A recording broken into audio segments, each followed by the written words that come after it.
Chapter 34. Han Shua's group of 12 walked for a full 8 days as they headed south. The magical beasts they encountered along the way became stronger and stronger. There was a unicorn-horned bull magical beast, a giant lizard magical beast, a magical wolf that could release wind blades, and an eagle that could spit out frost. The group had been able to deal with them calmly before, but after a day of danger, they could clearly feel the increasing pressure. In the beginning, everyone had been eating the food they had brought with them, but when they ran out of food, they would just cut up and roast the magical beasts they had hunted. These magical beasts were becoming more and more ferocious, but not all of their meat was delicious. For example, the lizard magical beast's meat had a strange odor and was hard to swallow. However, the more powerful a magical beast was, the more valuable the items on its body would be. Especially magical beasts that could release simple magic, their bodies would have magical beast cores. These magical beast cores were very precious, and depending on the level, they could be sold for a very high price. The group's gains were not ordinary. In the past few days, they had obtained a total of 4 magical beast cores, 3 from the Windblade Wolf, and 1 from the Frost Eagle. Magical beast cores were divided into 6 levels according to their level. Level 6 cores were the cheapest, and Level 1 was the most valuable. It was very rare to see one. These magical beast cores could be made into some powerful magical weapons that could amplify the power of a mage's magic. There were also some that could increase a mage's mental strength, so they were very valuable. The Windblade Wolf core was a Level 5 core, and the market price was about 20 gold coins. The Frost Eagle core was a Level 4 core, and the market price was about 150 gold coins. Just based on the magical beast cores they had obtained, even after deducting the 50 gold coins needed to borrow the warhorses, they had already made a profit. Not to mention that apart from the cores, the flesh on these magical beasts was also valuable. The fur of the Windblade Wolf and the unicorn-horned bull's horn were all very valuable items. The value of all these items added together had far exceeded Fanny and Jean's expectations. After these few days of training, everyone has improved quite a bit. We are no longer so flustered when facing magical beasts. This is the most important thing in a real battle. Also, our luck isn't bad. This time, we've gained a lot from this training expedition. It's better than our previous harvests. When we return to the academy, we'll sell these things and distribute the gold coins to everyone. Fanny was in a good mood. Her dainty face carried a satisfied smile as she spoke to the students in a gentle voice. Along the way, Han Shua had been coldly observing everything around him. Han Shua had clearly seen how the inexperienced students had turned from panic to calmness in the face of the magical beast training. Han Shua's 5 senses had become clearer than everyone else's due to his cultivation of demonic arts. In the subsequent operation, Han Shua's early warning also accounted for much of the credit. No one could figure out how Han Shua had such sensitive 5 senses. Fanny had also carefully examined Han Shua's body over the past few days, but had naturally come up empty-handed. Fanny was a bit dispirited and puzzled but couldn't think of any good ideas. In the end, she could only say that when they returned to the academy, they would use some of the academy's magical equipment to give Han Shua a detailed examination. The days of advance warning and the delicious cooking of roasted meat had caused Han Shua's status to unwittingly rise a few notches in this training mission. Bach, Bella, and the others were still extremely unfriendly towards Han Shua due to their bad luck of eating some food that was difficult to swallow. Some of the other students had already stopped bossing Han Shua around. Some of the more picky students had even started trying to get along with Han Shua in order to eat better food. Master Fanny, when can we get to the Cemetery of Death? Lisa immediately asked after hearing Fanny's words. Fanny's brow furrowed when she heard these words. She was silent for a moment and then sighed softly. I've only heard that the Cemetery of Death has been discovered in the southern depths of the dark forest, but I'm not too sure where it is exactly. Actually, the main purpose of coming to the dark forest this time is for you to be able to properly cast your necromancy magic without panic in the face of danger. According to your current results, you've all basically met the requirements. I don't know where the Cemetery of Death is at all, but you should all feel that the magical creatures we've encountered are becoming stronger and stronger. If it wasn't for Brian's early warning, I think some of us would have been injured long ago. But even so, when we encountered the frost eagles yesterday, it was a close shave. If we continue to head south, I'm afraid that not only will some of us be injured, some of us might even die. So, I think it's time for us to return. The students were all a bit dazed when they heard Fanny's words. Jean nodded and said, "Indeed, we're only here to train. We can't be sure of the cemetery of death, nor do we know if it really exists. It's normal that we didn't encounter it. Everyone has personally experienced the situation yesterday. If we go further south, I think everyone's lives will be in danger. We've already reaped great rewards from this expedition. There's no need for us to continue taking risks." Since the two teachers had spoken thus, some of the more cowardly students thought of the dangers of the past 2 days and couldn't help but nod in agreement. They all said, "All right, then let's return to the academy.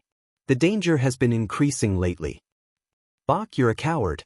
How can there be great rewards without danger? If it wasn't for the danger yesterday, how could we have obtained the Frost Eagle's core? We should continue heading south. Perhaps we'll be able to obtain even more valuable things. This way, when we return to the academy, the other majors won't dare look down on our necromancy major." Lisa glared disdainfully at Bach, who'd spoken up earlier, and raised her head to mock him. She then turned her head to look at Han Shua, who was minding his own business as he roasted meat. She said, "Brian, don't you agree?"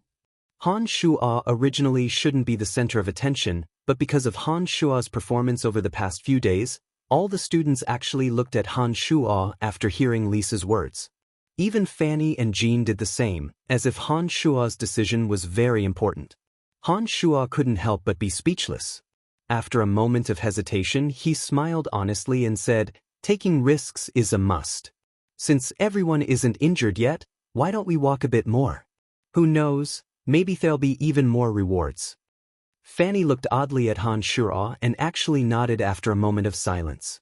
She said delicately, "All right, since this is the case, then let's walk a bit more. We'll head back the way we came when someone is injured. Come, everyone can eat." Han Shua laughed lightly and called out. Lisa, Fanny, and the others were the first to happily rush over and grab the 2 largest pieces of meat that Han Shua had handed over without a care for their manners. Deep into the night, the cool moonlight shone upon the dark forest. Some students were already fast asleep in a few crude tents, while a few others held back their drowsiness and shouldered the heavy responsibility of keeping watch. Han Shua left by himself amidst the silence and slowly distanced himself from the students' tents, moving stealthily in the shadows of the towering trees. Han Shua's not-so-muscular body was as nimble and swift as a cheetah in the crevices of the tree's shade, weaving through the trees with extreme ease. Han Shua was far away from Fanny and the others' tents in the blink of an eye, heading south. Han Shua's body abruptly stopped, and he raised his hands, chanting the incantation for summoning skeletons. "Fallen warriors of the dead, heed the Dark Herald's call and reveal your existence."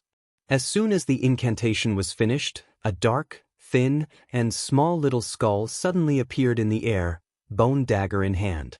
The little skull's bones seemed to be even tighter and shinier now, completely blending in with the night like an elf in the dark. As Han Shua moved quickly, the little skull's leg bones continuously bent and bounced, but no longer made soft creaking sounds. The 7-bone spurs on his back flapped, causing the little skull to seem as if he was gliding through the air, weaving through the dark forest side by side with Han Shua. 2 Windblade wolves suddenly appeared in front of the man and skeleton. These 2 Windblade wolves were tearing at the corpse of a magical creature in the shape of a wild boar. One of the Windblade wolves seemed to sense movement as its pointy ears suddenly perked up and its green eyes darted left and right. A bone dagger glinted with a faint, sharp, cold light as it suddenly appeared in the night. The bone dagger drew a wondrous arc in the air and abruptly stabbed towards the Windblade wolf that had raised its head and was on guard. At the same time, an agile figure suddenly rushed out from the dark shadows of the trees and dashed towards the other Windblade wolf at high speed. A faint purple light suddenly appeared in the dark night sky, appearing so beautiful and enchanting. 2 mournful howls sounded out from the mouths of the 2 Windblade wolves. The two savage and bloodthirsty windblade wolves were both killed before they could even react. One of the wolves died instantly after its skull was pierced through by the bone dagger, while the other fell to the ground stiffly, emitting a cold air continuously from its body. Heh, another 2 level 5 magical cores. Han Shuo smiled and muttered to himself after he withdrew his hand. On the other side, Little Skull had already started using the bone dagger to cut off the valuable fur of the windblade wolves. Judging from his practiced movements, it was obvious that this wasn't his first time doing this. Chapter 35. During the past few nights, Han Shuo had been moving alone, using his keen senses to hunt down the magical creatures in the vicinity. One man and one skeleton, with their tacit cooperation, had become successful in hunting. So far, they had harvested a total of 4 level 5 magical beast crystal cores, along with some valuable furs and horns. Not only did Han Shuo try to deploy magical yuan in the process of hunting the magical creatures, but he also repeatedly practiced the bone spur magic that he'd mastered. Every time, he was able to combine long-range and close-range attacks with wondrous results. Han Shuo had never encountered the panic and nervousness that the students displayed when facing a magical creature for the first time.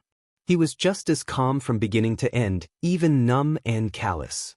Even Han Shuo himself didn't know why he didn't have these negative emotions in the process. He could even vaguely feel that there was excitement and anticipation in the depths of his heart during the process of hunting the magical creatures, as if he was enjoying the process immensely. I'm not a good person after all. Han Shuo thought self-deprecatingly as he accepted the magical creature cores and the windblade wolf fur from the little skull's hands. He patted the little skull's glossy black skull and smiled. Let's go, we can go back now. The little skull grasped the bone dagger in his hand, his empty eyes devoid of any emotion as he followed behind Han Shuo, quickly returning the way they'd come. Han Shuo chanted an incantation midway and sent the little skull back to the other dimension. Seeing that they were about to return to the tent, Han Shuo couldn't help but slow down his footsteps, moving unhurriedly through the shadows of the trees. It was now the latter half of the night, and the sentries outside the tent had been replaced by Fanny, Lisa, and Amy. Lisa and Amy's eyes were half closed and they looked drowsy. It was obvious that they were taking advantage of the opportunity to slack off and didn't shoulder their responsibilities at all. Fortunately, Fanny understood the importance of being a sentry. Her pair of bright eyes constantly patrolled the surroundings. When Han Shuo's light footsteps approached, Fanny immediately cast her vigilant gaze in the direction that Han Shuo had come from. With her magic staff in hand, Fanny furrowed her brow, her delicate face full of vigilance. She gradually approached the direction Han Shuo had come from and softly called out, "Who is it?" "Teacher Fanny, it's me," Han Shuo said softly to Fanny as he slowly walked out from the shade of the tree. "I knew it would be you. I went to look for you just now and found that there was no one in your tent. Where did you run off to in the middle of the night?" Fanny's eyes focused on Han Shuo as she asked, full of confusion. "It's nothing, I'm just looking for a secluded place to train my magic." "After I asked you about the bone arrow magic last time, I took advantage of the night to find a secluded place to train. I think that only repeated training can guarantee that I won't make any mistakes." Han Shuo scratched his head and explained in a soft and honest voice. "Brian, it's good that you're so hardworking. I'll explain this matter to the school authorities after you've grasped a bit of magic. This way, you can immediately be relieved of your errand boy status and perhaps even enjoy the same treatment as the students." Fanny looked at Han Shuo and thought for a moment. "Oh, I was sold to the Babylon Academy of Magic and Force. Could it be that I can be relieved of my status as an errand boy and slave just because I know magic?" Han Shuo was startled and asked. Nodding, Fanny said with certainty, "There has never been a mage who has been an errand boy or slave.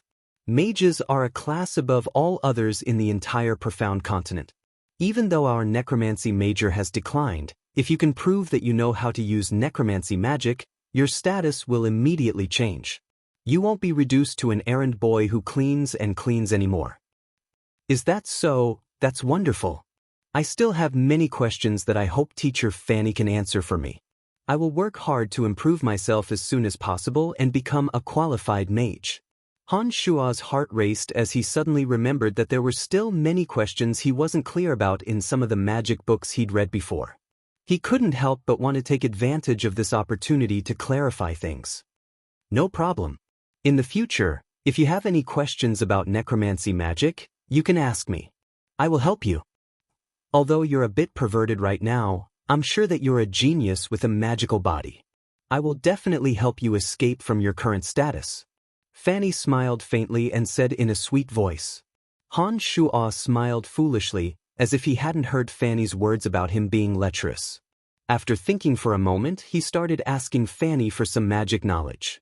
After a while, Fanny cried out in surprise and looked at Han Shua in astonishment. She said with emotion, "Oh my gosh, Brian, you already know so much about magic. Where did you learn all of this? Your questions are on par with the average mage apprentices. This is incredible. I've read all of this magic knowledge from the magic books inside when I was helping Jack clean the library. I've been trying to find out why ever since I discovered that I could cast the bone arrow magic." Han Shua lied with a straight face and an apologetic expression as he spoke to Fanny. "Brian, I wasn't wrong after all. You really are a genius in magic." Fanny cried out in surprise again when she heard Han Shua's explanation. At this moment, the sound of footsteps suddenly rang out in Han Shua's ears. Han Shua's face grew serious as he hastily said, "There's a sound approaching, but it doesn't sound like a magical creature this time. It sounds more like a human." Fanny's expression changed slightly when she heard Han Shua's words. She reached out and grabbed Han Shua's arm in a panic, walking quickly in the direction of the tent. She said as she walked, "There are all kinds of races in the dark forest. These races aren't all that friendly. Even some humans like us will sometimes want to kill for a high-level magical creature core. We should be on our guard." Fanny's slender hand grasped Han Shua's wrist amidst the chaos. Fanny didn't have any other thoughts, but Han Shua harbored ill intentions. When her hand grabbed his wrist, the smooth feeling of her 5 fingers on his wrist caused Han Shua to become a bit infatuated. He suddenly recalled the ecstasy he'd felt on the warhorse a few days ago. "Everyone get up. Lisa and Amy, you too, wake everyone up and prepare for battle. Danger may be approaching." Lisa and Amy, who had been squinting their eyes, were both startled awake when Fanny's words sounded. The two also sensed the impending danger from Fanny's panicked voice, and they both started shouting and running to the tents to warn the others. For a time, Lisa and Amy's screams came from several tents. The sleeping students all rushed out of their tents with their clothes in a mess, their eyes half open and their clothes disheveled as they hastily prepared for battle. At this moment, Fanny unintentionally glanced at Han Shua and discovered that Han Shua was smiling merrily at her jade hand on Han Shua's wrist. His expression seemed to be one of enjoyment. Angry, Fanny grabbed Han Shua's jade hand and pinched it fiercely before letting go. She said angrily to Han Shua in a low voice, "Damned Brian, I've discovered that you're almost as lustful as Fitch." Han Shua yelped in pain and wore an awkward and silly smile on his face, but he was speechless inside. He wondered what Fanny would think if she knew that he was the one who'd touched her but last time. In the midst of the students' panic, a few heavy footsteps gradually approached from afar, falling into everyone's ears. Han Shua also started to calm down after being pinched by Fanny. The lustful light in his eyes disappeared without a trace, replaced by a deep, distant coldness. He looked at everything around him with the cold eyes of a bystander. Heavy footsteps, accompanied by strange wheezing noises, approached the group. Jean's brow furrowed and he said in confusion, "Such heavy footsteps, it shouldn't be humans. But magical creatures with 2 feet are rare as well. What could it be?" Fanny furrowed her brow in deep thought and then her eyes lit up. She suddenly called out, "Everyone hurry up and summon the skeletal warriors to hold the front. We've probably run into the ogres in the dark forest." Everyone started when the words ogres came out of Fanny's mouth. Some of the female students shuddered as expressions of fear appeared on their faces. Jean was also startled and hastily summoned everyone to quickly form a ring of defense. He also took out a brown magic staff that looked like the root of a tree and had a cautious expression on his face. Lines of magical incantations flowed continuously from the mouths of the students and teachers. Skeletal warriors, ghouls, and zombie warriors appeared out of thin air in front of everyone, as well as the two enormous hate warriors that Fanny and Jean had summoned. Hate warriors were already a relatively high-level existence amongst the dark creatures. These hate warriors were enormous in size and wielded metal clubs. The fat on their bodies gave them even more strength and sturdier defenses. They were the most commonly used meat shields by necromancers. As expected, with heavy footsteps, 8 ogres that were 2.5 meters tall and had lead-colored skin appeared before everyone's eyes. They were wielding maces and spears. Ogres were social animals, and a dozen or so ogres could be considered a tribe. These ogres were lazy by nature and liked to plunder. They were all natural bandits. They knew how to use clubs and long spears. Add to that their bodies were strong and sturdy, and their close combat abilities were quite powerful. However, what frightened everyone the most wasn't the ogres' strength, but their habits. As the name suggested, ogres were called ogres because they ate humans. When they encountered humans in the midst of plundering, not only would they take everything, but they would also capture humans and eat them as food. Han Shuo and the others formed a ring of defense around them. The skeletal warriors, ghouls, and zombie hate warriors formed a defensive perimeter around them. There were necromancers with long-range attacks within the perimeter. All of them looked gravely at the panting ogres approaching. "Prepare for battle," Fanny called out loudly as she raised the magic staff in her hand.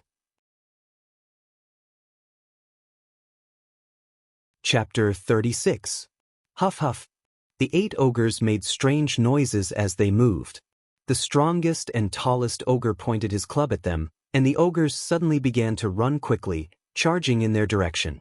But before the ogres could draw near, the students and teachers started chanting spells. Bone arrows shot out of the air towards the ogres, and those who were stronger than magic apprentices chanted even more powerful bone spears. Bone spears and bone arrows were both necromancy spells, but required novice mages to be able to control them. They were a bit more powerful than bone arrows.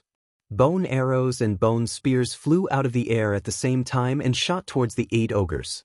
The 8 ogres also knew how to dodge the bone arrows and bone spears as they ran. However, ogres weren't a race that excelled in speed, and they were all hit by the bone arrows and bone spears. However, the ogres' bodies were exceedingly tough, and the bone arrows only made them squeal in pain when they landed on their bodies.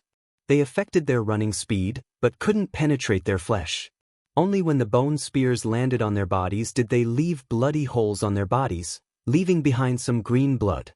The 8 ogres were continuously injured as they ran, but none of them had completely lost their ability to attack. They actually quickly charged into the outer defensive perimeter and started attacking inside. Han Shuo was calm and unruffled in the middle of the defensive perimeter. His face was calm as he watched the ogres quickly approach and slowly gauged the fighting strength of the ogres. "Have the dark creatures attack." Fanny's face was solemn as she suddenly yelled out loudly when the ogres drew near. Everyone started directing the dark creatures on the outer perimeter to attack the ogres after Fanny's words had sounded. The summoned ghouls, skeleton warriors, zombie warriors, and hate warriors all stood firmly in place, immediately starting to attack when the ogres drew near. But the ogres were tall and strong, and their skin and flesh had exceedingly high defensive capabilities. Apart from the metal club attacks of the hate warriors, the attacks of the other dark creatures were of limited use. Especially the ghouls and skeleton warriors. Under the ferocious smashing of the ogre's wolf-tooth club, the skeletons would immediately fall apart, and the ghouls would die a horrible death. The zombie warrior's skin and flesh were sturdy enough to withstand a few hits from the wolf-tooth mace. However, after a few more hits, it would stagger and lose its ability to attack. "These damned ogres are really troublesome." Xian watched as the dark creatures on the outskirts fell one by one, but the ogres remained standing despite bleeding profusely from the magical attacks. He couldn't help but feel anxious. "We have to hold them off. Don't let them get close to us. Otherwise, we'll die if we face the ogres in close combat." Fanny shouted, looking a little worried. Bone spears appeared out of thin air as she chanted. They stared at one of the ogres, and one of them finally pierced through the ogre's eye socket, piercing through its skull. The ogre swayed a few times before falling lifelessly to the ground. After one of the ogres had been killed by Fanny, the remaining 7 ogres seemed to suddenly go berserk. 2 of the ogres wielding spears seemed to have been inspired as they suddenly threw their spears out with strange huffs. The spears drew an arc through the air and whistled sharply as they nailed into the bodies of the 2 hate warriors. The 2 hate warriors were the strongest meat shields in the outer perimeter. Although they didn't immediately lose their ability to move after their bodies were nailed to the ground, their movements became even more sluggish. They wouldn't be of much use after being held back by the 2 ogres.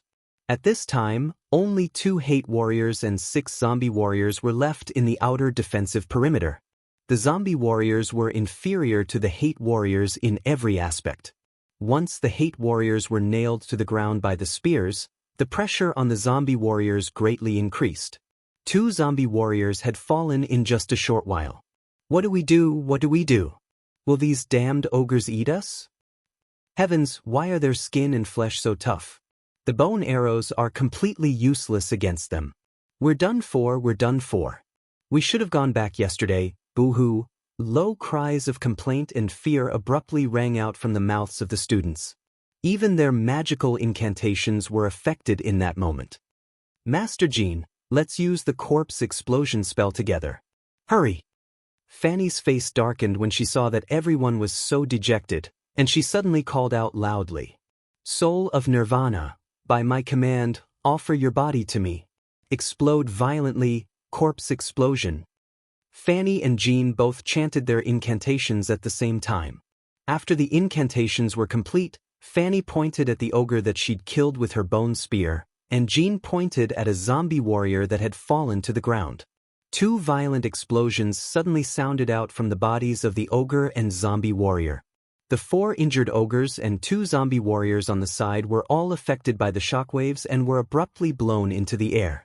The 4 ogres and 2 zombie warriors that had been blown into the air didn't move at all. They were obviously done for. Han Shua's eyes sparkled as he stared closely at Fanny.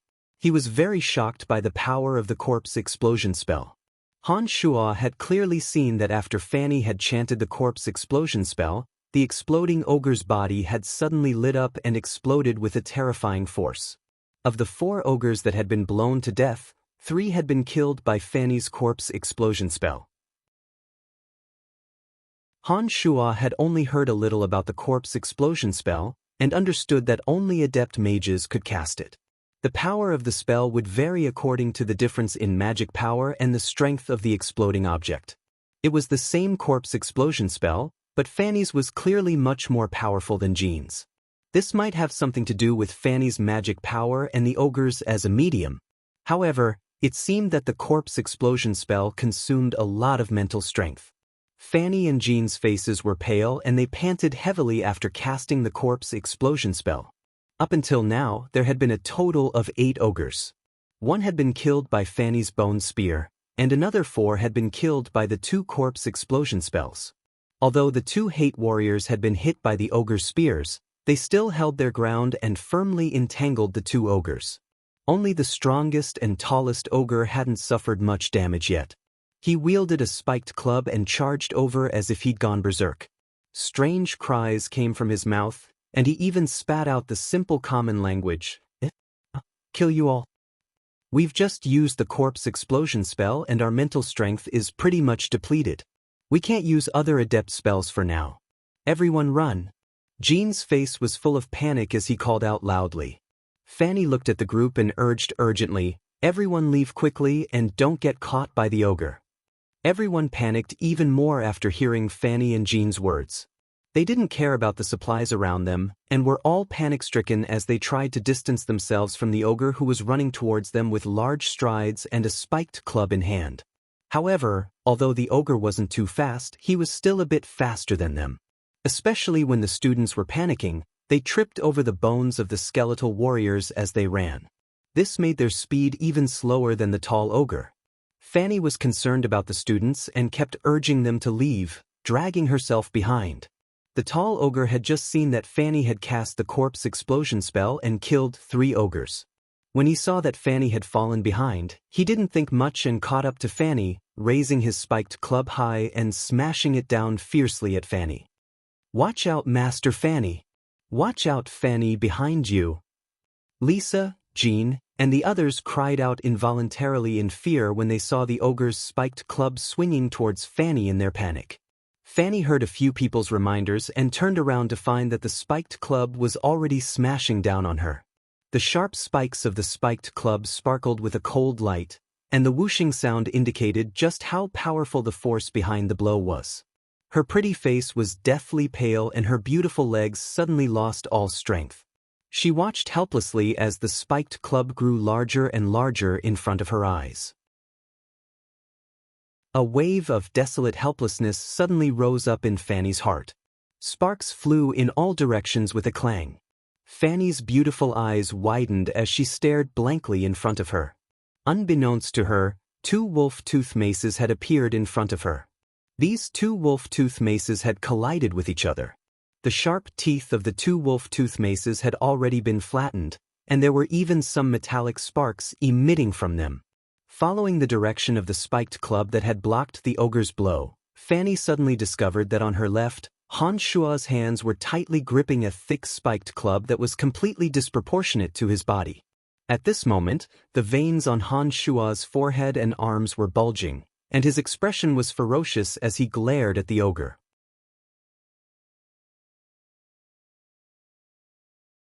Chapter 37. Brian, it's Brian! The students cried out in surprise. Fanny was also a bit dumbfounded as she looked at Han Shua as a stranger. She hadn't thought that Han Shua would be able to swing such a thick spiked mace with his 1.70-meter frame and block one of the ogre's ferocious blows. As everyone stared dumbfounded, Han Shua's eyes were fixed on the ogre's body. He freed up his right hand and pushed Fanny, saying in a low voice, "Hurry and go." A panicked shriek emitted from Fanny's mouth. Han Shua suddenly felt his right hand press down on 2 soft and large cotton balls at the same time. When he pulled his hand back, Han Shua already knew that he must have pressed down on the wrong place.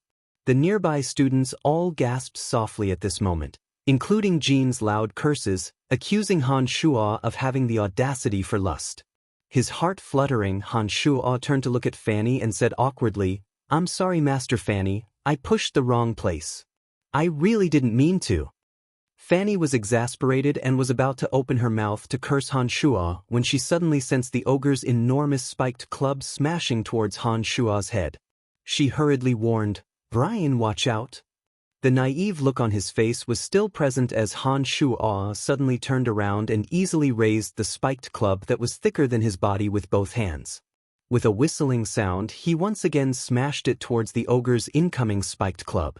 With a clang, sparks flew once again. Han Shua's body didn't move at all, standing in place like a boulder. His thin and small body grasping the thick spiked club was reflected in everyone's eyes, causing all the students to suddenly look at Han Shua with a strange look in their eyes. "Master Fanny, hurry and leave."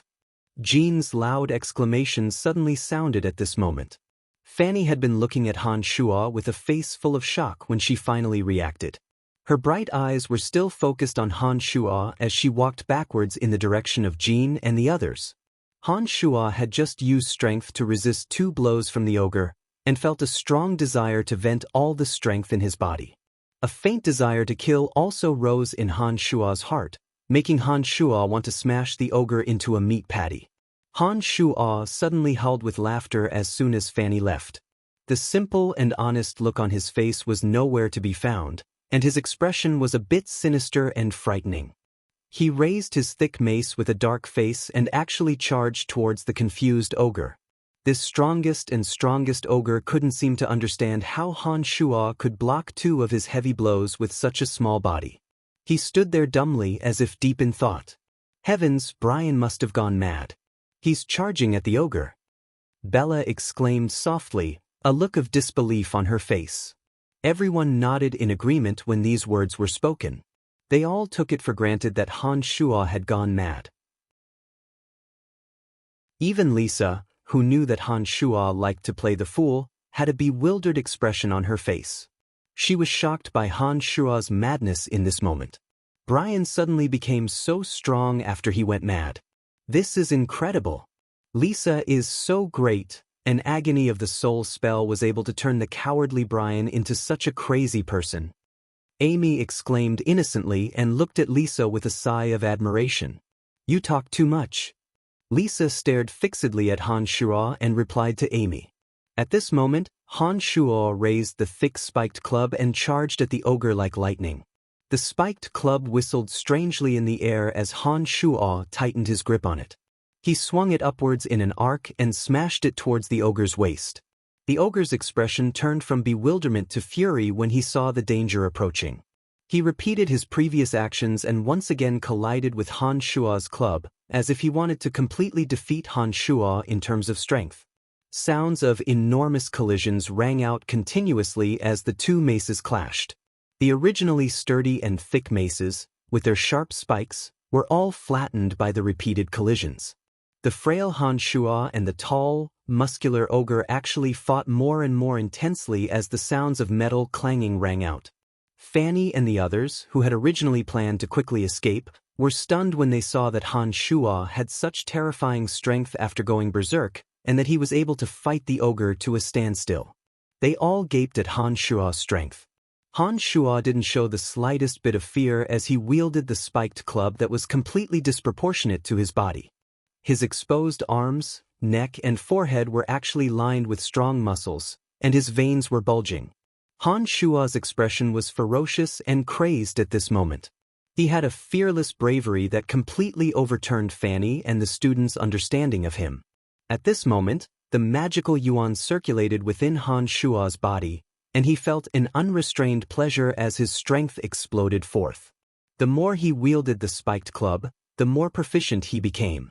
Not only did Han Shuo not feel the slightest bit of exhaustion, he actually felt more and more energized. Kiki, a few strange cackles emitted from Han Shuo's mouth, his expression savage. The ogre's body involuntarily staggered backwards after a fierce attack. The originally ferocious attacks and enormous strength had become weaker and weaker after this short period of collision. My gosh, is this still the cowardly Brian? Bella exclaimed and shook her head in disbelief. I won't dare use Brian to practice my magic in the future. He's too scary when he goes crazy. Athena had a look of lingering fear as she murmured to herself. Lisa's expression was one of excitement as she clenched her small fists tightly. She screamed from time to time, "Beat him up!" Bach and the others who held grudges against Han Shuo looked at each other with timid expressions. They looked at Han Shuo with a bit of fear in their eyes. Kiki, you can't run. Han Shuo cackled and followed closely behind the escaping ogre. He swung his thick spiked club, and with a crack, the legs of the scrambling ogre were broken.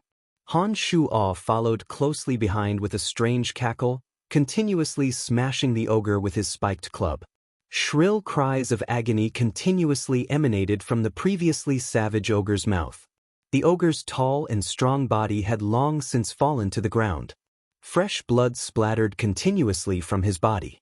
His strong, leaden body was already a bloody mess under Han Shuo's repeated blows, and its original appearance was almost unrecognizable. Such a violent storm of blows continued for a minute. Han Shuo seemed to suddenly wake up after he saw that the ogre had been smashed into a bloody mess. Han Shuo himself was startled when he stopped. He hadn't thought that Han Shuo would have such a violent side to him. This was the first time he'd killed someone, but Han Shuo didn't feel the lingering fear that a normal person would have. After his expression had calmed down, Han Shuo turned to look at Fanny and the students. He grinned honestly and said, "He seems to be dead?" Contrary to Han Shuo's expectations, all the students, including the two instructors, Fanny and Jean, screamed and took 2 steps back when they saw Han Shuo turn around. Lisa then cried out in surprise and asked, "Boo? Brian, are you feeling better?" Han Shuo started and immediately reacted. He scratched his head and said with a silly smile, "What happened to me just now? I don't even know what I did. How did the ogre suddenly die?" What did you do just now? Did you forget? Fanny was also stunned and then frowned as she stared at Han Shuo. Nodding honestly, Han Shuo explained sincerely, "Yes, I felt my head hurt and then forgot what happened. When I woke up, the ogre was already dead in front of me. What's going on? There were 2 other ogres, where did they go?" "You scared them away." Bella looked oddly at Han Shuo and answered, "No way. How could this be? Why would they be afraid of me?" Han Shuo had an innocent look on his face as he spoke in bewilderment. "Brian, you've become so scary after you've gone mad. It's like you're another person. Not just the ogres, even we're a bit afraid of you. It's a good thing you're all right now." Jean sighed emotionally and said what everyone else was thinking. "Don't just stand there. Hurry up and pack up. We can't stay here any longer. 2 of the ogres have escaped, and they might cause trouble for us." Fanny was still relatively calm. When she saw that the danger had been temporarily averted, she hurriedly instructed everyone to quickly prepare for the aftermath. Under Fanny's orders, everyone returned to their original positions and picked up the items that had been scattered on the ground. This was the first time that everyone had faced a life-and-death crisis. After facing death head-on, the students had all become more composed. They didn't waste any words and quickly packed up everything. "I think it's time to leave this place and end this trial," Jean suggested solemnly when he saw that everyone had packed up. After experiencing the battle with the ogres, everyone recognized their strength. They weren't as strong as they'd imagined, and the further south they went, the greater the danger. Therefore, everyone looked at each other and nodded in agreement after Jean's suggestion. After a moment of silence, everyone silently began to pack up, planning to return to the academy with the spoils of this trip and not continue the dangerous journey south. However, just as the crowd was about to leave, a mournful cry suddenly sounded from the south. The crowd that had just finished packing up their belongings and were about to leave were all stunned when they heard the sound. Then, excitement and greed appeared on their faces.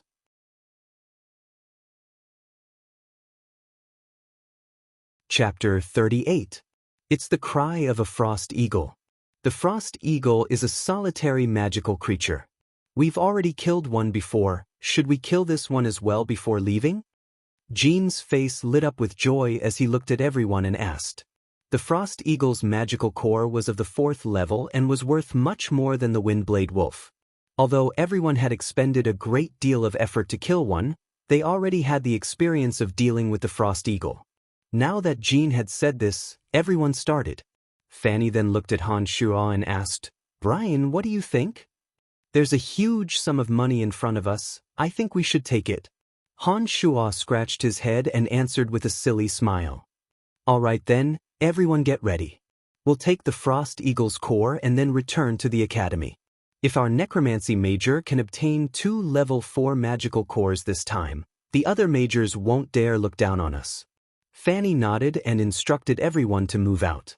When the group heard this, they seemed to remember the humiliation they'd suffered earlier and began to move angrily. They followed behind Han Shuo and Fanny, walking in the direction of the frost eagle's cry. Han Shuo walked in front like he was the leader. Everyone had a matter-of-fact expression on their faces and no one had any objections. Unknowingly, they'd already begun to change their opinion of Han Shuo. Now, no one dared to treat Han Shuo as a little errand boy that could be bullied at will. Their gazes towards Han Shuo had a faint hint of respect. The group hurried along the frost eagle's cry and arrived at the location of the frost eagle after a short while. However, they were stunned by the scene that greeted their eyes.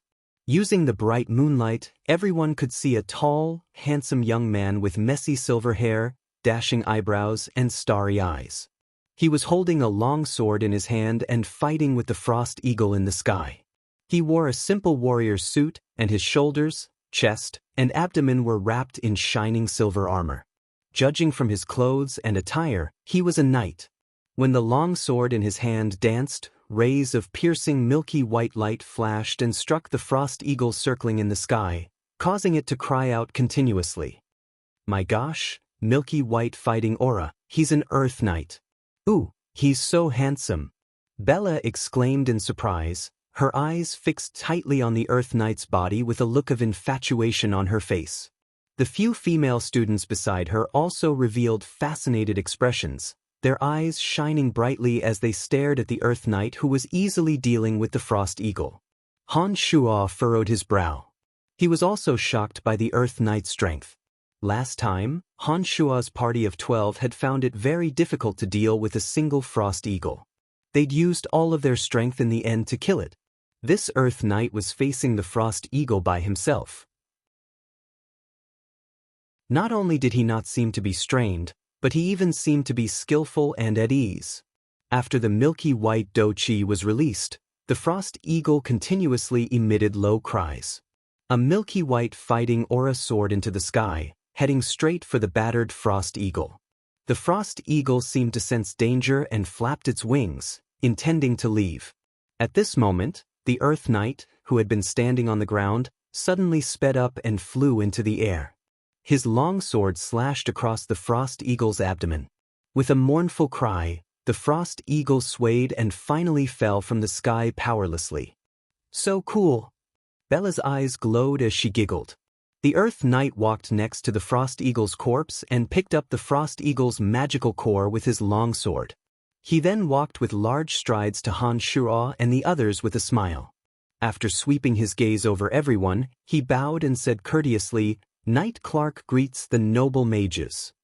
"Hello Clark, you're so strong to be able to kill a Frost Eagle by yourself. That's amazing." Bella laughed lightly in a reserved manner and spoke softly, as if she'd changed into a different person. However, Clark's gaze didn't linger on Bella's body. He kept his eyes on Fanny, seeming to wait for Fanny's reply. This made Bella feel a bit awkward. "We're teachers and students of the Babylon Academy of Magic and Force. We've come to the Dark Forest to train this time. It's nice to meet you, Clark." Fanny's expression didn't change as she also bowed slightly in return and smiled. "So that's how it is. I've also come to the Dark Forest to train. The magical beasts here are very strong and very suitable for raising my strength. I hadn't thought that I'd run into you all here, heh." Clark smiled faintly as he looked at Fanny. There was a strange flavor to his gaze that made Han Shuo feel a bit uncomfortable. "Master Fanny, now that he's killed the Frost Eagle, I think we should be able to return." Han Shuo stared at Clark a few times and suddenly understood why he'd felt a bit uncomfortable with Clark's gaze. It was because Clark's gaze when he looked at Fanny was a bit similar to Jean's. Although it wasn't as exaggerated as Jean's, it already vaguely explained one thing. Clark seemed to have a favorable impression of Fanny's beauty. "Master Fanny, it's getting more and more dangerous now. We should return to the academy for the students' safety." Jean also seemed to sense the threat and his gaze towards Clark was a bit unfriendly. He immediately chimed in after hearing Han Shuo's suggestion. Fanny nodded after hearing Han Shuo and Jean's words. She was about to agree when Clark suddenly smiled faintly and said, "If honored mages don't mind, I can travel with you. I think it'll be beneficial for all of us if we travel together, and the danger will be greatly reduced. Are you all willing?" "All right, if there's an Earth Rider with us, our gains this time will surely surpass those of the Light Major." Bella's face lit up with joy before Fanny could agree and she abruptly spoke up. The other female students all voiced their assent after Bella's words. Only Lisa's face was unmoved as she stared oddly at Han Shuo and sized him up. The male students didn't say anything and looked indifferent. Clark's words and Bella's incitement made Fanny, who'd been about to leave, hesitate a bit. Fanny's heart was especially moved when Bella said that their gains would surpass those of the Light Major. Don't agree. Smiling all the time isn't a good thing. This kid is obviously up to no good. Don't agree to travel with him." Han Shuo looked at Fanny and spoke continuously in his heart. "All right, then we'll have to trouble you. We're all mages. If such a strong Earth Rider like you joins us, you'll be of great help to us." Fanny hesitated for a while and finally agreed. Han Shuo was extremely disappointed, but he didn't show it on his face. Instead, he cried out in surprise, "Aya, we've been chasing this Frost Eagle all this time. Who would have thought that you'd already killed it? AI, a level 4 magical creature core is gone just like that." A startled expression appeared on Clark's face when he heard Han Shua's words. He then looked at Han Shua with some confusion and asked, "You were the ones who were chasing this frost eagle?" Nodding his head affirmatively, Han Shua said with a face full of regret, "Yes, but I didn't think that you'd already killed it." Fanny was a bit surprised when she heard Han Shua's words and glared accusingly at Han Shua. She was about to open her mouth to explain that this wasn't the case when Clark hesitated and took out the frost eagle's magical core with some heartache. He forced a smile and handed it to Fanny, saying, "So that's how it is. Since that's the case, I'll return it to you. Master Fanny, you must accept it." "Accept, definitely accept." Han Shua approached with a smile and took the frost eagle's core from Clark's hands before Fanny could open her mouth. He then handed it to Lisa beside him and said merrily, "Heh, this Knight Clark is such a good person. He returned a level 4 magical creature core to us so readily. I think he'll be even more forthright in the trials to come." Lisa's eyes shone brightly as she also put the core away merrily with a smile. She nodded approvingly at Han Shua and secretly gave him a thumbs up. Fanny had been about to open her mouth to explain, but discovered that the core was already in Lisa's pocket in the blink of an eye. She didn't know whether to laugh or cry as she shook her head and rolled her eyes at Han Shua and Lisa, but didn't say anything else. The core of a level 4 magical creature was equivalent to over 100 gold coins. Even for a minor noble, 100 gold coins wasn't a small sum. It was no wonder that Clark would feel a bit pained when he'd taken it from Clark's hands with just a few words from Han Shua. "Master Fanny, now that we have this noble and generous Earth Knight joining us, I think we can continue heading south. There are certainly more powerful magical creatures there. If we can obtain a level 3 magical creature core, we'll be able to hold our heads high in the academy this time." Han Shua smiled faintly as he egged Fanny on. He thought that since Clark dared harbor disloyalty towards his woman, he should at least make him do some free hard labor. It would be a waste not to make use of an Earth Knight. Fanny's spirits immediately rose when she heard that they could hold their heads high in the academy. She nodded and smiled daintily. "All right, then we'll continue heading south. Noble Knight Clark, I'll have to trouble you to look after us in the future." Clark bowed modestly and smiled politely. "It's no trouble at all. I'm happy to be of service. You insist on staying, see if I don't play you to death." Han Shua was extremely displeased when he saw Clark's appearance and quickly thought of a vicious plan.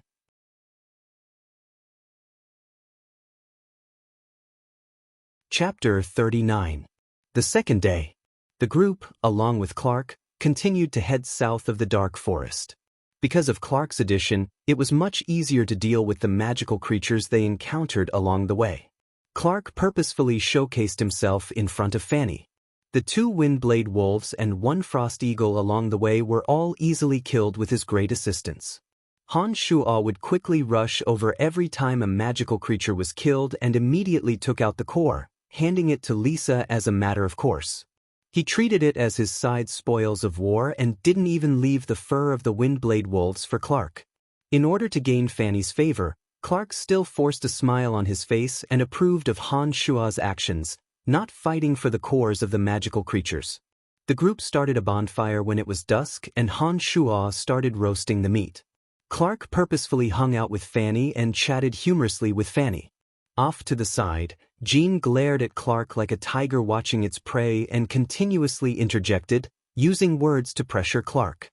The other students dispersed to rest, chatting and laughing merrily, or silently organizing their things. Only Lisa stayed next to Han Shua and watched as Han Shua flipped the roasted meat leisurely. "Brian, I've discovered that you're becoming more and more naughty. You're very different from before." Lisa held a bright red wooden stick in her hand and unintentionally stirred it in the bonfire. Her bright eyes landed on Han Shua as she spoke. Flicking a glance at Lisa, Han Shua said faintly, "Is that so? I'm fine. I just feel that I've been too useless in the past and want to change myself." "What's wrong with that?" Shaking her head, Lisa said, No. I feel that you're not the same as before. I can't say what's going on either. Perhaps it really is because I used the agony of the soul on you that you became like this." Laughing involuntarily, Han Shuo thought that he wasn't Brian at all and had nothing to do with the agony of the soul. Whether it was Lisa, Fanny, or the other teachers and students, they all thought that it was the agony of the soul that caused him to change. It was a bit funny. Is my change not good? Very good, much better than before. I was very angry when I saw how cowardly you were before. I treated you badly in hopes that you'd pull yourself together, but you've always been meek and didn't resist no matter who bullied you. I felt that you were very pitiful at that time and thought that you'd be in pain even if you lived, and that you'd be better off dead. Actually, I used the agony of the soul on you because I didn't want to see you continue living so pitifully. Lisa thought for a moment and looked at Han Shuo. Frowning, Han Shuo looked at Lisa in confusion and asked, "So you're saying that you used the agony of the soul to help me out of kindness?" Of course.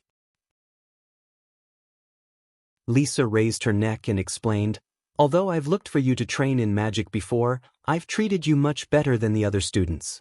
It's just that you're a disappointment and live such a useless life. I couldn't stand it anymore and decided to help you free yourself. Look at you now, you've changed so much that even I can't recognize you." Shaking his head, Han Shuo didn't say much, but he still approved of Lisa's actions. That pitiful Brian had indeed lived a useless life. He'd long since had thoughts of suicide, but just hadn't had the courage to do so. However, Han Shuo still couldn't forgive Lisa's actions of helping others die. "Ooh, Brian, I think we'll roast the meat ourselves, there's no need to trouble you." Bach, Bella, and the others walked over from afar at this moment and looked at Han Shuo with some fear. In the past few days, all the meat that had been roasted by Han Shuo's hands was delicious beyond compare for Lisa, Fanny, Amy, and the others, but disgusting as hell for Bach, Bella, and the others. After a few days of torment, Bach, Bella, and the others' stomachs were so uncomfortable that they'd had diarrhea for a few days.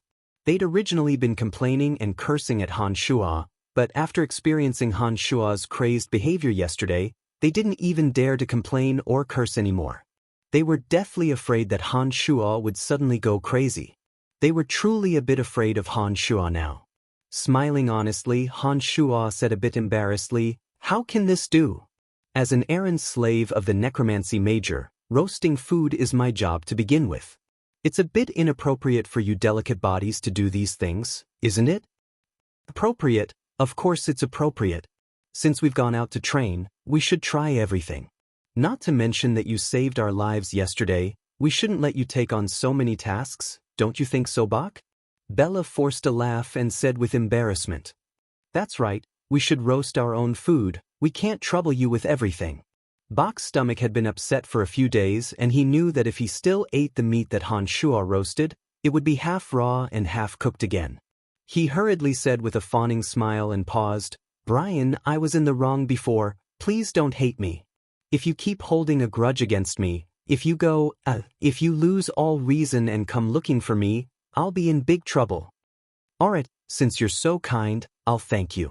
Come, you guys roast the meat, I hope you enjoy yourselves." Han Shuo was inwardly pleased as he stood up with a silly smile. He took some of the roasted meat away and handed a large piece to the envious Lisa. He picked up the remaining pieces and walked over to Fanny's side. The enticing aroma of meat slowly spread outwards. Fanny had been listening impatiently to Clark and Jean refuting each other when her eyes suddenly lit up. She licked her lips with her fragrant tongue and a mesmerizing smile appeared at the corners of her mouth. "Master Fanny, Master Jean, and Sir Knight Clark, here's your roasted meat." Han Shuo laughed softly and handed the roasted meat to the three of them. "Brian, why isn't this piece cooked today? It tastes awful." Fanny suddenly exclaimed and spat out the piece of roasted meat she'd just eaten. This time, Fanny's eyesight wasn't too good. Because Han Shuo hadn't given her the roasted meat alone and she'd chosen the wrong piece, plus she was in a hurry to eat it, she'd already eaten the roasted meat that Han Shuo had prepared for Jean and Clark before Han Shuo could even remind her. "But, Master Fanny, that piece isn't yours, this is." Han Shuo smiled wryly and thought to himself that she was in too much of a hurry. Han Shuo then hastily handed the piece of meat that he'd meticulously roasted to Fanny and snatched the half-cooked roasted meat from her hands. He took out a dagger and cut off the piece that Fanny had bitten and handed it to Clark with a smile. He said a bit embarrassedly, "Honorable Sir Clark, this piece is yours. My skills aren't that good, so although Master Fanny has already taken a bite, I hope you don't mind?" Clark said, "I'll just eat bread." "How can you be like this? Bread won't increase your stamina much, and you're a knight who greatly needs stamina. You must eat more meat. Could it be that you dislike Brian's cooking skills, or that you've been bitten by Master Fanny?" Jean had long since known that those who didn't treat him well would suffer greatly from the food that Han Shuo roasted. He was secretly gloating at Han Shuo's misfortune, but put on a righteous expression on his face as he tried to persuade Clark. "No, that's not what I meant. It's just that." Clark's face was full of helplessness as he awkwardly waved his hands and shook his head, not knowing how to explain. He'd clearly seen Fanny spit it out after taking a bite and naturally knew that the roasted meat wasn't tasty at all. "As a noble knight, Sir Clark, I understand that you're definitely unwilling to eat something that's been bitten by someone else. Why don't you eat this piece, Master Jean?" Han Shuo had a look of understanding on his face as he first insinuated that Clark disliked Fanny and then pushed the blame onto Jean. Jean began to panic after Han Shuo's words and shook his head with an embarrassed smile. "No, absolutely not. How can I take Sir Clark's food? Not to mention that this piece is mine, I'm going to eat first." Traces of sweat could be seen on Jean's forehead as he spoke in a fluster. He hastily took another piece of similarly half-cooked meat from Han Shuo's hands and ran towards where Bach and Bella were as if he was fleeing, obviously planning on roasting it again. "Master Jean is such a humble person. It looks like you should take care of this roasted meat." Han Shuo smiled foolishly and planned on forcefully handing the roasted meat to Clark. Clark had a pitiful and wry smile on his face. He then seemed to suddenly remember something and hurriedly said, "I forgot something, excuse me." Like Jean, Clark left the area as soon as he'd finished speaking and disappeared without a trace in the blink of an eye. "Brian, you're getting worse and worse. No wonder Jean and Bach keep having diarrhea these days, it's all because of you, isn't it?" Fanny glared at Han Shuo with a mix of anger and amusement. "Master Fanny, you've only just realized? Brian is really different from before, he's become worse than all the students." Lisa chuckled lightly and then looked oddly at Fanny, saying, "Right, Master Fanny, you clearly knew that Brian was purposefully teasing the two of them, why didn't you stop him?" "That's because I also thought that Clark and Jean were too annoying. They kept bugging me and arguing nonstop, and they even insisted on dragging me along. It was so boring. But this Clark has helped us quite a bit, he really is a good person." Fanny laughed naughtily and explained to Lisa. Han Shuo was secretly pleased when he heard Fanny's words, but he couldn't help but feel angry when Fanny said that Clark was a good person. "So that's how it is. Haha, Master Fanny, I know there's a wide pool nearby. The water there is clear and clean. We haven't bathed in a few days, why don't we go swimming tonight?" "Lisa, you didn't like swimming before, why have you suddenly taken to it recently?" "Because swimming exercises the body." Lisa's delicate face flushed red when she heard Fanny's question. She turned her head to glance at Han Shuo and answered hastily. Han Shuo had an odd expression on his face as he thought to himself that Lisa didn't seem to mind on the surface when he'd told her how to increase her breasts last time, but she'd already taken action in secret. Han Shuo couldn't help but find it funny as he gained a deeper understanding of women's minds.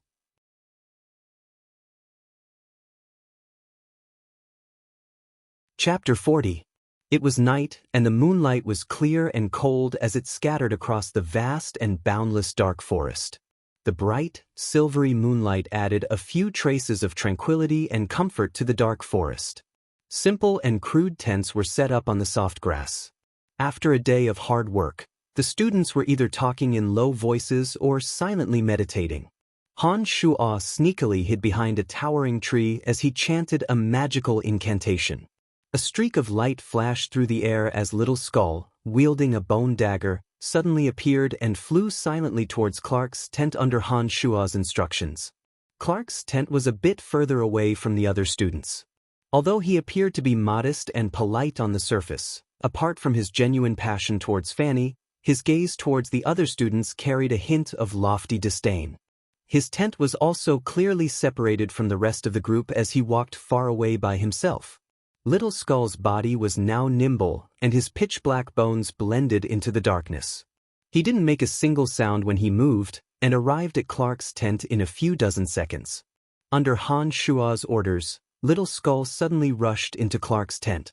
A muffled cry of pain rang out as Clark's tent collapsed with a loud crash. Little Skull's body abruptly flew out and quickly fled in the southwest direction. Clark cried out in pain and flew out of the tent in a disheveled state. He looked around with his long sword in hand, and quickly chased in the direction that Little Skull had left with a roar of anger, cursing continuously under his breath. Success! Han Shua snickered inwardly. His figure swiftly darted through the shadows of the trees as he chuckled darkly and followed closely behind Clark. Han Shua also walked in the direction that Clark had run in. In the southwest direction, there was a wide pool of water with strange, crooked trees around it. Under the bright moonlight, the water in the pool was clear and sparkled with a silvery luster. A series of splashing sounds, accompanied by waves of tender laughter, came from the pool, adding some liveliness to the quiet pool. "Lisa, are you starting to develop? Your breasts seem to be changing recently." "Hee, Teacher Fanny, let me tell you. Actually, swimming can enhance your breasts. I only discovered this secret after trying it." "Really?" Fanny cried out in surprise, then laughed involuntarily and said in a sweet voice, "No wonder. I was wondering why you'd suddenly become infatuated with swimming recently. So this is the reason. Hee, then we'll have to swim a little longer today." "Teacher Fanny, your breasts are already so perky. Do you still care about this?" "Hee, of course, there's no woman who wouldn't care about this." "I see. Hee, apart from swimming, drinking milk, and massaging while bathing can make your breasts stand out. This is my experience. I've been doing this recently, and I can really feel the changes in my chest." "Teacher Fanny, you can try it too." Lisa, you seem to know a lot now. But the changes in your breasts are real. It looks like your method really will be effective." "Of course. Hee, you can't go wrong listening to me." Lisa laughed lightly with pride and said to Fanny. At this moment, the sound of footsteps suddenly sounded from afar. Fanny and Lisa glanced at each other and Fanny frowned, saying softly, "What's that sound?"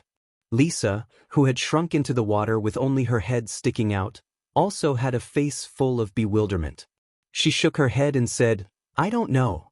I discovered this place when I went to collect wood today. No one should know about it."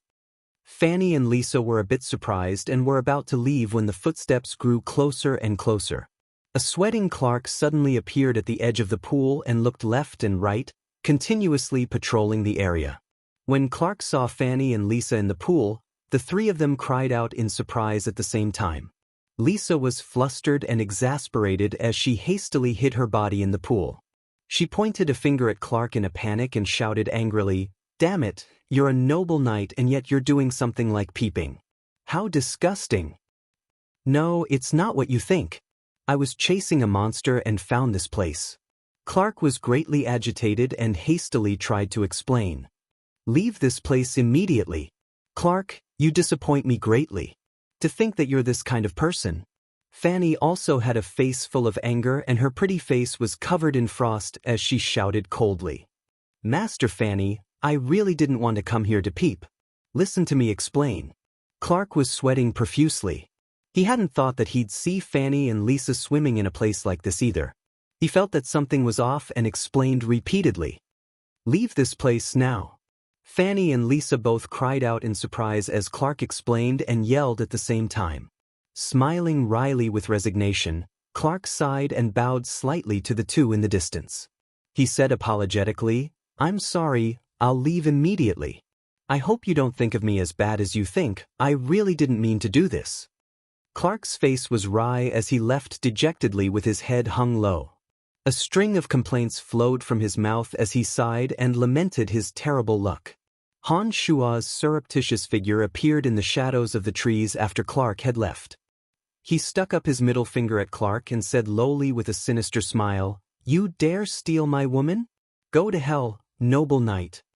So even noble knights have such disgusting hobbies. Lisa was still quite indignant and snorted lightly with a face full of disdain. Men are all the same. Noble knights are like this, and lowly errand slaves are also like this. It's just that some people know how to disguise it and some don't. Fanny also snorted lightly and said with emotion, "Errand slave? Master Fanny, you don't mean Brian, do?" Lisa stared blankly, then seemed to think of something and looked at Fanny with an odd expression. No, I was just sighing, purely sighing." "Heh, Lisa, don't let your imagination run wild." Having let the cat out of the bag, Fanny was startled when she heard Lisa's question and hastily covered it up with an awkward smile. However, Lisa's face was still full of suspicion after hearing her explanation, and her gaze at Fanny was a bit odd. She murmured lowly, "Could you really be talking about Brian?" Han Shuo had been hiding in the shade of the tree and was looking at the two lustfully. He couldn't help but feel a pang in his heart when he heard their words, but before Han Shuo had time to sigh with emotion, his eyes suddenly widened and he was completely dumbfounded. At this moment, Fanny was slowly walking to the edge of the pool and her body hidden in the water was slowly revealed bit by bit. The bright moonlight shone on Fanny's perfect and flawless figure. The sparkling and translucent water droplets on her fair skin were like rolling gems under the moonlight, lightly brushing past her silk-like body. Under the moonlight, her upper body was so beautiful that it made Han Shuo's eyes dazzle. Her breasts were full and firm, with two captivating red pearls at the top. There wasn't a trace of excess fat on her abdomen, which was smooth and taut. Her slender arms were as delicate as snow lotuses, and her beautiful light purple hair was wet and messily scattered over her smooth shoulders. She was filled with a beauty that could steal one's soul. Starting from her lower abdomen, the lower half of her body was submerged in the water. However, the clear water still allowed Han Shuo to see her shining white legs under the moonlight. This was the first time that Han Shuo had seen a naked woman with his own eyes, and such an outstanding beauty at that. Under the moonlight, water droplets trickled down from Fanny's body. Her otherworldly beauty and perfect figure caused Han Shuo to be completely dumbfounded. His entire person sank into a half-dazed state for a moment. A strange sound suddenly fell into Han Shuo's ears. Han Shuo, who had been staring blankly at a lotus rising from the water, was startled awake and began to look around. A loud, panicked yell came from Lisa's mouth. Lisa, who was still in the depths of the pool, pointed behind her in terror and screamed, "Master! Fanny, it's the deepwater venom python." Fanny paused and then turned her head. She discovered that an enormous python, 5 or 6 meters long and covered in spikes on its back, was swiftly swimming over from the far end of the pool. The python's dark green pupils shone with a cruel and merciless light, and it spat out dark green smoke from its gaping, fanged maw as it rapidly approached Lisa. "Run, Lisa, run faster." Fanny's expression also changed abruptly as she screamed in panic. But Lisa seemed to have been scared out of her wits. Her body, which had originally been swimming quickly in the pool, had actually slowed down quite a bit because of the deepwater venom python's appearance, although her hands and legs were madly slapping at the water. "Master Fanny, sob, save me." Lisa's voice whimpered as she screamed in terror and panic. She used both her hands and feet in an attempt to quickly swim to the shore, but the deepwater venom python was closing in on her. "Damn it, where's that Clark now?"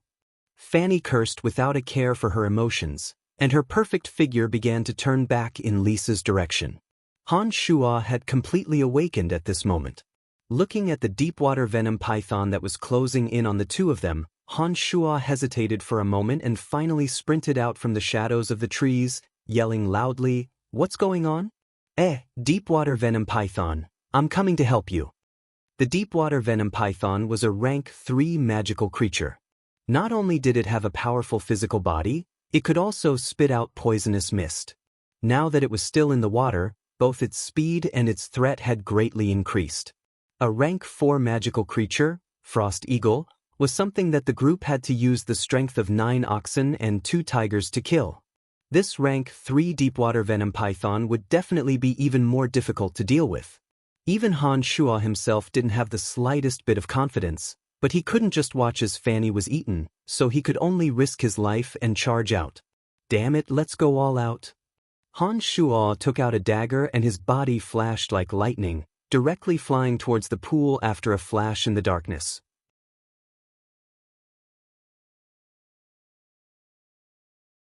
Chapter 41. In the pool, the deepwater venom python raised waves that reached the sky and swam quickly towards Lisa with impressive momentum. The more flustered Lisa was, the harder it was for her to escape. The distance between the person and the python had already shrunk to 20 meters. Fanny, who had already reached the shore, threw caution to the wind and splashed the water, rushing towards Lisa like a mermaid. Han Shuo's speed was even faster, and his body didn't seem to encounter any resistance in the water as he closed in on Fanny like lightning. After practicing magical yuan, Han Shuo's bodily functions were far superior to those of ordinary people. When Han Shuo used his full strength, an astonishing amount of energy immediately burst forth. Han Shuo had also arrived at the same time that Fanny closed in on Lisa. Han Shuo didn't allow for any explanation as he reached out with both hands, grabbing Lisa with one hand and wrapping the other around Fanny's waist. He shouted fiercely, "Go!" At this moment, Han Shuo had no time to feel the smoothness and softness of Lisa and Fanny's bodies. In his panic, he only had the thought of leaving this place as quickly as possible. His legs moved like a fish in the water, and with the help of Fanny's hands and feet, the three entangled as they swam towards the shore without a care for anything else. Except, if it was just Han Shuo alone, he might actually have been able to escape the deepwater venom python's pursuit. But with the addition of Fanny and Lisa, Han Shuo's speed was greatly affected. It was hard for him to recover his previous speed, and he could only watch as the deepwater venom python came closer and closer. Lisa's frightened cries and whimpers didn't stop for even a moment. Even Fanny was powerless at this moment as a look of shock and panic appeared on her face. Even summoning dark creatures to fight in the pool wouldn't be of much use. The deepwater venom python's skin was extremely thick, and normal necromancy magic wouldn't be able to stop it. If they stopped and chanted an incantation, they would be bound to be entangled by it and then inevitably be eaten by it. Ooh! What do we do? What do we do? Are we going to be eaten by it? Lisa whimpered in panic, her hands slapping the surface of the water more and more powerless. Fanny also didn't know what to do. She could only watch helplessly as the deepwater venom python closed in on her, but she couldn't find a way to dodge or escape. She could only desperately swim. After a moment's hesitation, Han Shuo hardened his heart. A resolute expression suddenly appeared on his face as he grabbed Lisa's right hand and abruptly exerted force. He gathered all his strength and flung Lisa's naked, dainty, and beautiful body shot out of the water. She streaked across the air for 3 meters and flew straight towards the shore. His left hand, which was originally on Fanny's waist, suddenly pressed on Fanny's beautiful buttocks. Before Fanny could scream, Han Shuo had already used all his strength to help Fanny, who was swimming at a fast speed. This made Fanny's swimming speed suddenly increase, and she stabbed towards the shore like an arrow. "Hurry and go!" Han Shuo roared and suddenly turned his head, facing the deepwater venom python that was already in front of him alone. "Brian, Master Fanny, hurry and save Brian!" Lisa's desolate voice cried out in alarm from afar. "Lisa, hurry and get ashore. Only when we're ashore can we help Brian." At this moment, Han Shuo's gaze was cold and severe.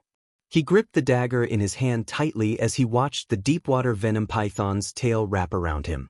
Unexpectedly, Han Shuo advanced instead of retreating.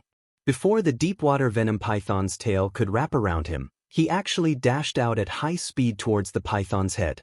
Han Shuo understood that no matter how fast he swam in this pool, he still couldn't compete with the deepwater venom python in terms of speed. Now that he was stuck close to it, there was only death awaiting him if he continued to throw caution to the wind and flee. The deepwater venom python's entire body was hard and thick, and only its neck was soft. If he wanted to escape this disaster, close combat was the only way to survive. The deepwater venom python probably hadn't anticipated that Han Shuo would counterattack instead of fleeing. After that enormous tail wrapped around him, it only made a rather large arc, but didn't touch Han Shuo. The deepwater venom python's dark green eyes flashed as if it was mocking Han Shuo's ignorance. A mouthful of dark green smoke shot out from its large, dense, fanged maw as it raised its neck and sprayed towards Han Shuo's head. "Brian, be careful of the smoke it's spraying out. That smoke has a slow, paralyzing effect. It'll cause a person's body to stiffen until they're unable to move." At this moment, Fanny called out loudly from afar, reminding Han Shuo to pay attention to the dark green poisonous smoke that the deepwater venom python was spewing out. Startled, Han Shuo quickly swam on the surface of the water and held his breath before hastily diving into the water. Using the clear water, he identified the deepwater venom python's position and suddenly charged over. After dodging another sweep of the deepwater venom python's tail midway, Han Shuo had already appeared directly under the python's neck. Han Shuo's body and the dagger in his hand shot out of the water at the same time. The dagger flashed with a cold light, drawing a trace of silver under the moonlight as it fiercely pierced towards the soft flesh of the deepwater venom python's neck. With a poochie sound, the dagger disappeared completely, and blood spurted out. The deepwater venom python let out a mournful wail, and after twisting its neck, its huge body began to writhe madly. Han Shuo was startled and hurriedly pulled out the dagger, pressing his right palm fiercely against the python's neck. The red flames of the mystical glacial spellfire flashed and disappeared, instantly landing on the python's neck. After being invaded by the red flames of the mystical glacial spellfire, the deepwater venom python became even more berserk, and shrill cries rang out incessantly. Before Han Shuo could react, a cloud of dark green smoke had already spread to Han Shuo's body. Wisps of strange gas seeped into Han Shuo's body through Han Shuo's pores. Han Shuo felt his entire body go numb, suddenly numb and powerless. Even the dagger seemed to have become as heavy as 1,000 kilograms. "Oh my God, Brian's been sprayed by the poisonous smoke. What about Master Fanny? What's going to happen?" Lisa had already reached the shore, and when she saw that Han Shuo had been sprayed by the poisonous smoke, she abruptly yelled out loudly and urgently, "Oh, endless darkness, transform into the bone spears of destruction. With my will, destroy everything in front of me, bone spears." The sound of Fanny chanting and incantations suddenly sounded at this moment. 3 sharp bone spears suddenly materialized out of thin air and pierced towards the frenzied deepwater venom python in the pool with whooshing sounds. Fanny's bone spear magic was indeed extraordinary. All 3 bone spears hit their mark, and 2 of them stabbed into the python's forehead, causing 2 blossoms of blood to blossom. The last bone spear landed on the python's ghastly maw, which had buried its head to devour Han Shuo, and broke a few of its sharp fangs. This caused the python's gaping maw, which had been about to devour Han Shuo, to be lifted backwards. At this moment, the magical yuan within Han Shuo's body abruptly circulated at high speed. Wherever the magical yuan circulated, the numbing feeling instantly disappeared without a trace. Han Shuo, who had originally been powerless, once again regained his strength. As the deepwater venom python reared back from Fanny's bone spears, Han Shuo's body quickly closed in, the dagger in his hand stabbing twice like lightning, and then he swam towards the shore without a care for anything else. The deepwater venom python suddenly howled in agony, stirring up waves in the pool. When it raised its head again, Fanny and Lisa saw that the python's 2 dark green eyes were completely overflowing with thick blood. "Oh my God, Brian can still move, and he's even blinded the python, ah." Lisa stood on the shore and shouted loudly. Her previous panicked whimpers had magically turned into excited screams. However, it was precisely because of the deepwater venom python's frenzied rampage that its enormous tail had coincidentally lashed out at Han Shuo, causing Han Shuo's body, which had been running at high speed, to be struck fiercely. His body flew through the air and fell towards the shore. At the same time, Fanny continued to cast necromancy magic, greeting the weak points of the python's beautiful eyes on the python's neck. Having lost its eyes, the python had no way of dodging Fanny's attacks. The gaping maw on its neck and its eyes were repeatedly pierced by bone spears, setting off increasingly louder and louder waves in the pool. It looked like the python was becoming more and more powerless. The frenzied deepwater venom python didn't know that it should flee at this moment, but rather followed the sounds and tried to approach the shore, as if planning on devouring all of its attackers without a care in the world. It was a pity that as its injuries became more and more severe, the python's frenzy became more and more powerless and pale. In the end, the python collapsed powerlessly.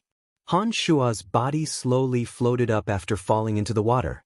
His clothes had split open from his chest to his abdomen, and his right cheek was a fiery red. It seemed that he'd been injured by the python's tail. Lisa, who'd been yelling excitedly just now, and Fanny, who'd been reciting incantations, both exclaimed in surprise at the same time. They disregarded their naked bodies and abruptly swam towards the pool at the same time. The two moved quickly and hurriedly dragged Han Shua onto the shore. They saw that Han Shua's abdomen was swollen, water was flowing from the corners of his mouth, and his cheeks were puffed up, as if he'd swallowed quite a bit of pool water. Fanny actually knew a few rescue measures. She immediately pressed her slender hands against Han Shua's chest and squeezed continuously, attempting to squeeze out the pool water that Han Shua had swallowed. Lisa did the same, and under the combined efforts of the two, large mouthfuls of pool water continuously gushed out of Han Shua's mouth. Why hasn't Brian woken up yet? After a while, Lisa revealed an anxious expression and looked worriedly at Han Shua. Maybe he swallowed too much water and his throat is already clogged. Why don't you try to help him breathe? Fanny looked at Lisa and suggested after thinking for a moment. Lisa's face reddened and she looked at Fanny saying, "Master Fanny, I don't really understand. Why don't you do it?" Fanny started and furrowed her brow in thought. She hardened her heart and gritted her teeth, saying, "Brian saved both our lives. Forget it, I'll help him try." Fanny lowered her body as soon as she finished speaking. Her tender cheeks were flushed with embarrassment, and her fragrant red lips moved towards Han Shua. In actuality, Han Shua had woken up a long time ago and had waited patiently for this moment. His heartbeat quickened, and he could still feel the smooth and clean skin of Fanny's arm in his chest. Han Shua was inwardly overjoyed. A wisp of faint fragrance accompanied by a slippery sensation was reflected in Han Shua's mind. Fanny's fragrant tongue reached in and pushed Han Shua's teeth apart. Their mouths and noses touched, and their lips pressed tightly together. Fanny began to help Han Shua breathe. A wonderful feeling of ecstasy instantly spread through Han Shua's entire nerves. Han Shua only felt that this time's adventure hadn't been in vain. He didn't want to wake up, and carefully savored this incomparably wonderful feeling. Fanny lifted her head and exhaled after taking a breath. She paused for a moment and was about to continue when her bright eyes inadvertently saw that a small tent had strangely risen from the base of Han Shua's legs. Fanny was stunned for a moment before she suddenly reacted and screamed at a high decibel level. Fanny's jade hands pressed down on Han Shua's neck and shook him violently, cursing in exasperation, "Damned Brian, I'm going to kill you." Welcome to Immortal Cultivation Audiobooks, your gateway to the mystical world of Xianxia. Dive into legendary tales of martial arts, spiritual growth, and immortal ascension. Here, we bring you full-length English audiobooks of the best Wuxia and Xianxia stories, from young prodigies to ancient sect wars. Perfect for fans of Against the Gods, Martial World, and tales of demons and gods.